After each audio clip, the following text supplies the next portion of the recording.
कोई नौकरी में है उसके कार्य से रोक दिया जाएगा तो बेरोजगार जरूर हो जाएगा।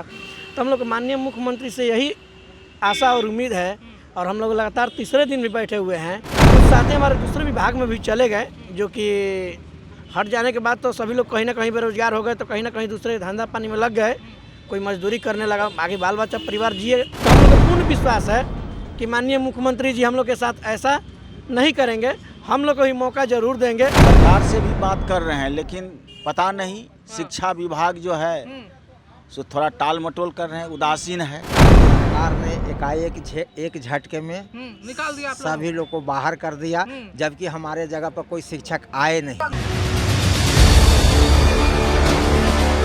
नमस्कार, मेरा नाम प्रिंस मिश्रा है और आप निष्कर्ष बिहार देख रहे हैं। अगर हमारे चैनल पर नए हैं तो चैनल को सब्सक्राइब कर लीजिएगा। वीडियो को फेसबुक पेज पर देख रहे हैं तो पेज को जो है फॉलो कर लीजिएगा।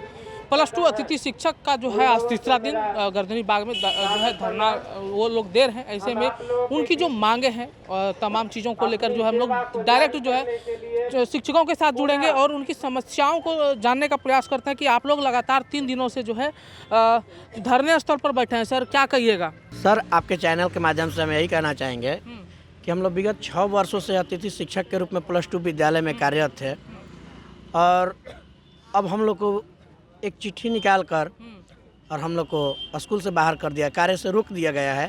तो जब हम लोग को कार्य से रोक दिया गया है तो हम लोग बेरोजगार हो गए हैं। ये तो स्वाभाविक है, सब लोग को मालूम है कि कोई नौकरी में है उसके कार्य से रोक दिया जाएगा तो बेरोजगार जरूर हो जाएगा। तो हम लोग माननीय मुख्यमंत्री से यही आशा और उम्मीद है और हम लोग लगातार तीसरे दिन भी बैठे हुए हैं और जब तक बैठेंगे जब तक हम लोग का कुछ हमारे विषय में कोई निर्णय नहीं लिया जा सकता है, तो हम लोग इसी उम्मीद में बैठे हुए हैं कि हम लोग को पुनः विद्यालय वापसी का एक लेटर निकाल दिया जाए। टोटल कितने शिक्षक हैं? हम लोग 4257 अतिथि शिक्षक +2 में बहाल हुए थे। कुछ साथी हमारे दूसरे विभाग में भी चले गए, जो कि हट जाने के बाद तो सभी लोग कहीं ना कहीं बेरोजगार हो गए, तो कहीं ना कहीं दूसरे धंधा पानी में लग गए, कोई मजदूरी करने लगा, आगे बाल बच्चा परिवार जीने के लिए कुछ ना कुछ करना पड़ेगा। तो हम लोग यही उम्मीद करते हैं कि क्योंकि हम लोग का बहाली जो हुआ था बिहार गजट के अनुसार हुआ था, राज्यपाल के अनुमोदन के अनुसार हुआ था, कैबिनेट के द्वारा हुआ था, लेकिन बहाली लेने के समय कैबिनेट और अनुमोदन सबका जरूरी था, लेकिन हटाने के लिए हम लोग को कोई अनुमोदन की आवश्यकता नहीं पड़ी सरकार को, और एक लेटर निकलता है और उसके माध्यम से पूरे बिहार का अतिथि शिक्षक बेरोजगार हो कहाँ से आए हैं सर आप? भोजपुर से। बिहार के तमाम 3800 जिला से लोग शिक्षक आए हैं? जी, लगातार अभी आ रहे हैं। 3 दिन से हम लोग बैठे हुए हैं, आ रहे हैं, जा रहे हैं। कोई अभी नाश्ता करने गया है, कोई अभी के समय में कोई लोग सचिवालय कार्यालय जदयू कार्यालय गया है, वहाँ पर शिक्षा मंत्री का जनता दरबार लगता है, वहाँ पर गया है लोग अपनी बातों को रखने के लिए। देखिए क्या होता है। हम लोग को पूर्ण विश्वास है क्योंकि वो विकास पुरुष हैं, रोजगार कहते हैं कि बिहार एक हमारा परिवार है, तो क्या हम लोग उनका परिवार का हिस्सा नहीं है? तो इसलिए उम्मीदें हैं। सरकार आप लोगों को नहीं रखती है तो क्या लगता है कि आप लोग कोई अलग रुख है? नहीं, ऐसा हम लोग को दिमाग में है ही नहीं है कि नहीं रखेगी, क्योंकि नीतीश कुमार कहते हैं कि बिहार एक हमारा परिवार है। वो रोजगार दे रहे हैं, वो 2 लाख 2.5 लाख 1.5 लाख शिक्षकों की भर्ती कर रहे हैं। तो ऐसा उम्मीद नहीं है, क्योंकि जो भी जब शिक्षा मित्र की बहाली हुई थी 2005 में 4-5 में हुई थी ना शिक्षा मित्र की, उन लोग के पास जो कि कोई ट्रेंड नहीं था, लगभग अनट्रेंड लोग थे, उनको भी 11 महीने के लिए 1500 पर रखा गया। इसके बाद उनके सेवा में विस्तार किया गया, वेतन में विस्तार किया गया, फिर उनको विभागीय परीक्षा लेकर उनको अस्थायी करके आज उनको राजकर्मी का दर्जा दे दिया गया। तो हम लोग को पूर्ण विश्वास है कि माननीय मुख्यमंत्री जी हम लोग के साथ ऐसा नहीं करेंगे, हम लोग को ही मौका जरूर देंगे। हम लोग भी अपने विद्यालय में पुनः विद्यालय में जाएंगे और हम लोग से भी एक विभागीय परीक्षा लेंगे, जो कि क्षमता भी अभी चल रहा है, उसमें हम लोग को ही मौका देंगे। हमको पूर्ण विश्वास है हम लोग को, इसलिए हम लोग बैठे हुए और तब तक बैठेंगे जब तक हम लोग को कुछ निर्णय न लिया जाए।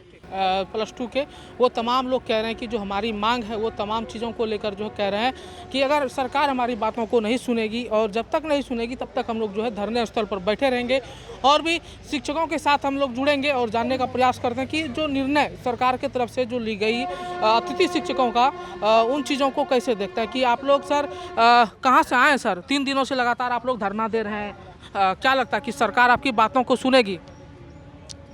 इसी आशा के साथ तो हम लोग बैठे हुए हैं। 3 दिन से बैठे हैं, कोई आश्वासन मिला? आश्वासन सरकार के ही पक्ष से कहना चाहिए। MLC साहब सब तो कल आए थे हम लोग के बीच। MLC साहब क्या कहे? ये लोग तो हम लोगों के लिए लड़ रहे हैं। हाँ, सरकार में वो एमएलसी वो, तो फिर आप लोगों के साथ लड़ क्यों रहे हैं? वो लोग ये- तो डायरेक्ट बात कर सकते हैं सरकार से। सरकार से भी बात कर रहे हैं, लेकिन पता नहीं शिक्षा विभाग जो है सो थोड़ा टाल मटोल कर रहे हैं, उदासीन है। उदासीन है। और ये बताइए, वो अपने एमएलसी की बात नहीं सुनेंगे, अपने मंत्री की बात नहीं सुनेंगे, अपने अधिकारी की बात नहीं सुनेंगे, फिर बात किनका सुनेंगे? अगर आप लोग कह रहे हैं कि एमएलसी, यही तो समझ से पड़े हैं कि किन की बात सुनेंगे। मतलब आप लोगों को बरगलाया जा रहा है। हो सकता है कि हम लोगों को बरगलाया जा रहा हो, हैं? हाँ, लेकिन हम लोगों के लिए तो बहुत सारी बातें हुई है, हाँ, बैठक भी हुई है। क्या बैठक हुई? बैठक में क्या निर्णय बैठक शिक्षा समिति बनी हुई है, वह सारा चीज पास करके दिए हैं अपने तरफ से, शिक्षा विभाग में दिए हैं। शिक्षा मंत्री और एसीएस इस पर अभी जो है संज्ञान नहीं ले रहे हैं। यही चिंता का विषय हम लोग बैठे हुए हैं। एमएलसी साहब बात को पहुंचा रहे हैं, लेकिन उनकी बात नहीं सुन रहे हैं। सर, आप खुद कह रहे हैं, तो सरकार कहीं ना कहीं दोस्त तो उनके कार्यशैली में है ना, किनके कार्यशैली में है? सरकार की कार्यशैली में ना दोषी।